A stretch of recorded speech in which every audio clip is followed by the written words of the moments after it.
Hello friends, welcome to fundamentals of education.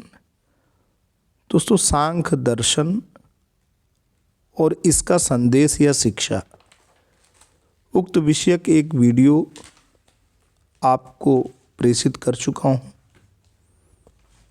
Second part में हम बात करेंगे सांख्य दर्शन से जो शिक्षा मिलती है वो आज के दौर में न केवल प्रासंगिक है बल्कि हमें समझना होगा कि इस प्राचीनतम दर्शन में जो बातें रही हैं, आज का जो आधुनिक कहा जाने वाला मनोविज्ञान है वो उसके अभी बॉटम सीढ़ी पे ही है। अभी बुनियादी स्टेप्स ही हैं जहाँ साइकोलॉजी, जो कि मॉडर्न साइकोलॉजी की बात करते हैं, वहाँ पहुँचा है। तो प्राचीनतम दर्शन सांख्य में शिक्षा विषयक क्या अवधारणा रही, शिक्षक किस रूप में परिभाषित है, शिक्षार्थी किस रूप में परिभाषित है, पाठ्यचर्या किस रूप में परिभाषित है, शिक्षण विधि किस रूप में है, विद्यालय कैसे है, अनुशासन का जो विधि है वो क्या है।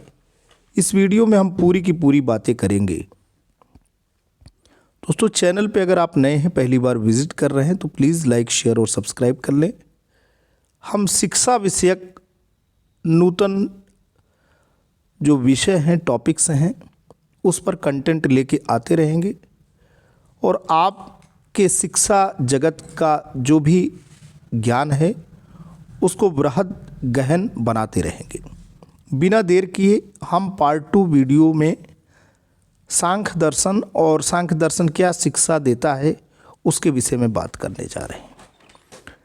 सांख्य दर्शन और शिक्षा, सांख्य दर्शन एंड एजुकेशन।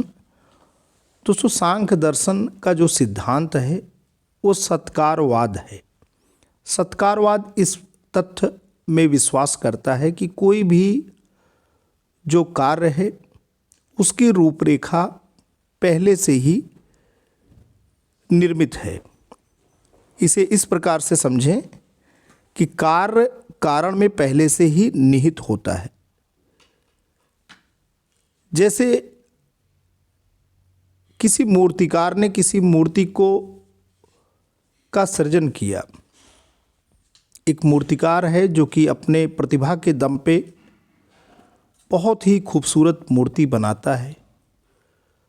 पाषाण अनगढ़ पत्थर पे छेनी हथौड़ी चलाता है। तत्पश्चात एक बहुत ही खूबसूरत रचना,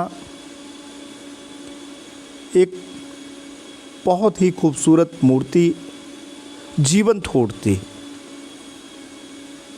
लगता है कि प्राण का उन्मेष उसमें हो गया है। तो मूर्तिकार की जो प्रतिभा है पाषाण को उकेरती है। अनावश्यक जो पत्थर हैं उन्हें काटना छाटना, ये मूर्तिकार का प्रतिभा है, उसकी कुशलता है, उसके तौर तरीके हैं। अंत में मूर्ति जीवित होती है। जीवित होने का तात्पर्य दोस्तों ये कदापि नहीं है कि वो इंसानों की तरह चलना फिरना शुरू कर देती है, लेकिन ये बात ज़रूर है कि उसमें आकर्षण और सुंदरता और आभा सारी की सारी चीज़ें आ जाती हैं। उसमें मूर्तिकार की प्रतिभा एकदम सामने परिलक्षित होती है। लेकिन प्रस्तर से ही मूर्ति का प्रादुर्भाव होता है, तो वो मूर्ति प्रस्तर में पहले से ही विद्यमान थी। यही कहता है सत्कारवाद। यानी जो कार्य हुआ है, जो सृजन हुआ है, जो सृष्टि हुई है, उसका उपादान कारण प्रस्तर में पहले से ही विद्यमान था। ऐसे ही शिक्षा है। शिक्षा बच्चे के मन, मस्तिष्क और उसकी आत्मा में समग्र रूप से पिरोहित है। वो सारी की सारी चीज़ें, जैसे एक बीज में एक वटवृक्ष है जो कि जिसकी जड़ें बड़ी ही गहन हैं और उसकी शाखाएं अंतरिक्ष को छूती हैं। जड़ें बड़ी गहरी ज़मीन में जाती हैं, लेकिन एक छोटे से बीज में उसकी पूरी शख्सियत और पूरी अस्मिता समाई है, पिरोई हुई है। तो उस वट वृक्ष की जो संकल्पना है एक बीज में समाहित है। बीज जमीन में डाला जाता है, आवश्यक ताप, नमी बीज को मिलते हैं और वो अंकुरित होकर के विशाल वृक्ष के रूप में परिणत होता है। ऐसे ही शिक्षक का कार्य है। बच्चे में ज्ञान पहले से ही विद्यमान है, शिक्षक अनुकूल दशाएं ही केवल पैदा करता है। तो यहाँ आप समझ पा रहे हैं हम क्या बता रहे हैं आपको। शिक्षा का कार्य इसे मूर्त रूप देना है। इसकी दृष्टि से वास्तविक शिक्षा वह है जो मनुष्य को प्रकृति पुरुष के भेद का ज्ञान कराती है।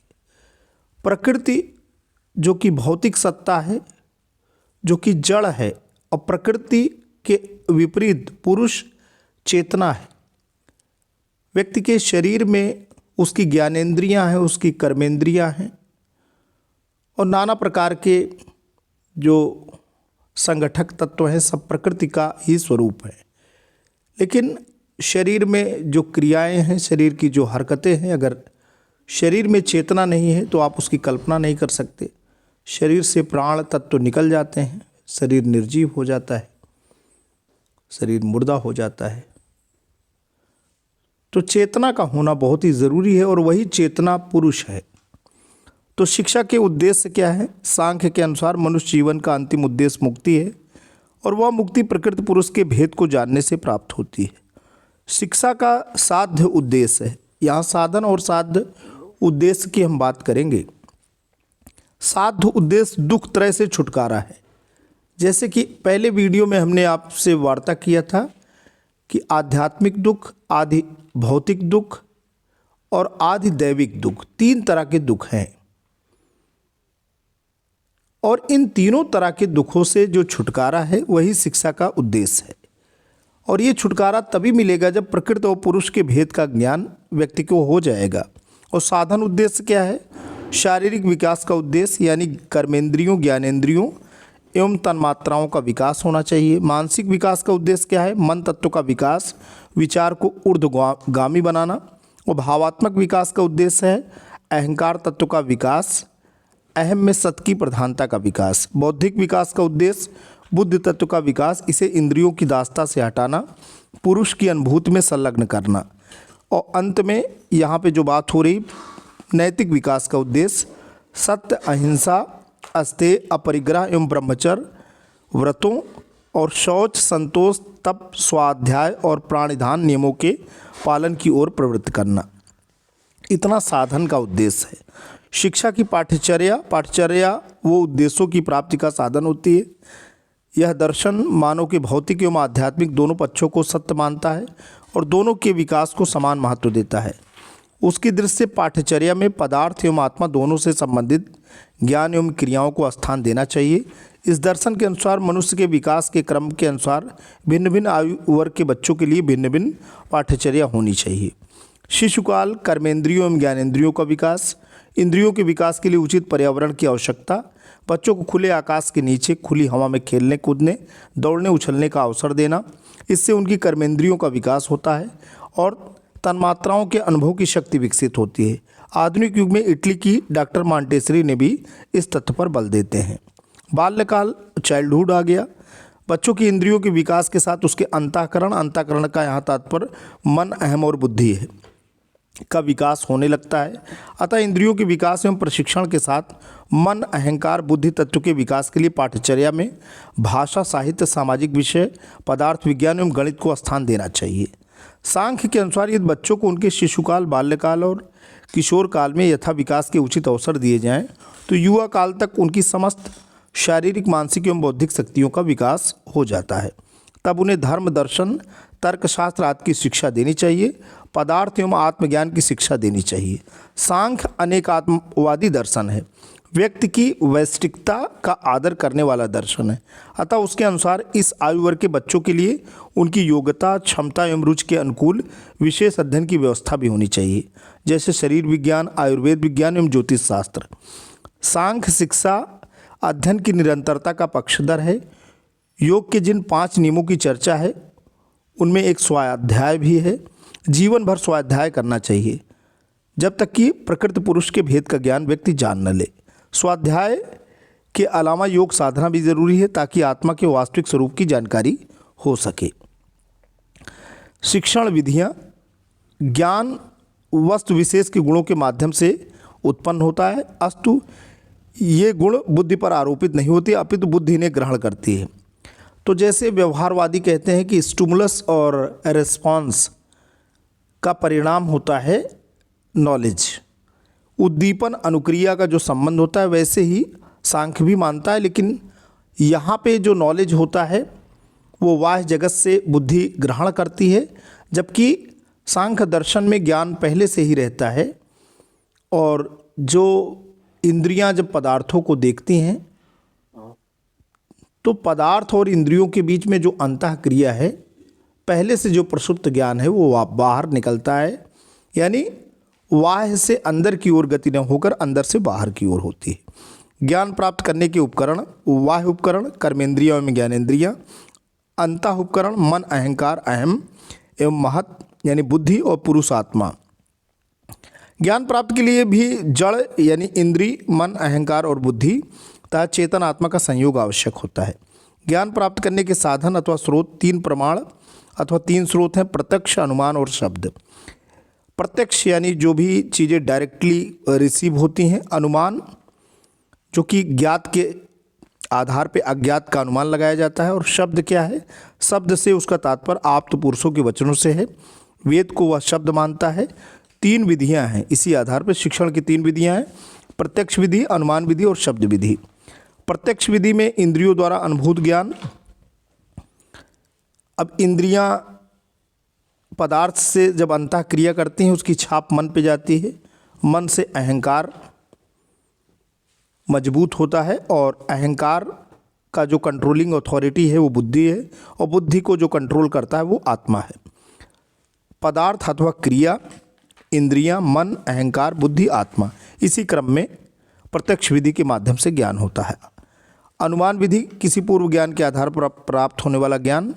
शब्द विधि जैसे पुराने ऋषि मुनि यति सन्यासी रहे हैं, उन लोगों ने आत्मा परमात्मा ईश्वर के विषय में अपने ज्ञान को युग युगों के माध्यम से, लोगों के माध्यम से, उसे ग्रंथों के माध्यम से आज हम लोगों तक पहुँचाए हैं। तो ये ऋषि वाक्य जो भी हैं वो शब्द विधि के माध्यम से आज तक प्रवाहित हो रहे हैं। तो ये कुल मिलाकर के शब्द विधि का जो ज्ञान है वो आप्त पुरुषों के माध्यम से ज्ञान है। शिक्षक विद्यार्थी विद्यालय, तो शिक्षक को आप्त वचनों का ज्ञान होना चाहिए। शिक्षक को पुराने गुरुओं की जो परंपरा है उसके माध्यम से अनुशासित होना चाहिए। उसके द्वारा ग्रंथों का जो है विरेचन करना चाहिए, ग्रंथ को लिखना चाहिए। और अनुशासन बहुत बड़ी बात है। अनुशासन तभी होगा जब शिक्षक प्रकृति और पुरुष के भेद का ज्ञान उसे होगा। शिक्षक जो पदार्थ, इंद्रियां, मन, अहंकार और पुरुष यानी चेतना, इसका ज्ञान करेगा। और ऐसे ही विद्यालय का भी दोस्तों स्वरूप होना चाहिए। वहाँ वातावरण ऐसा होना चाहिए कि शिक्षक शिक्षार्थी के बीच में न केवल पदार्थ यानी मन और कर्मेंद्रियों का विकास हो, ज्ञानेंद्रियों कर्मेंद्रियों, बल्कि अनुशासन के माध्यम से भी आत्मा को बल मिले। तो आज के लिए दोस्तों इतना ही। आशा करता हूँ वीडियो इन्फॉर्मेशन और सांख्य दर्शन में शिक्षा का स्वरूप आपको समझ में आया है। जल्द एक नए वीडियो के माध्यम से पुनः आपसे रूबरू होते हैं। तब तक के लिए जय हिंद, वंदे मातरम।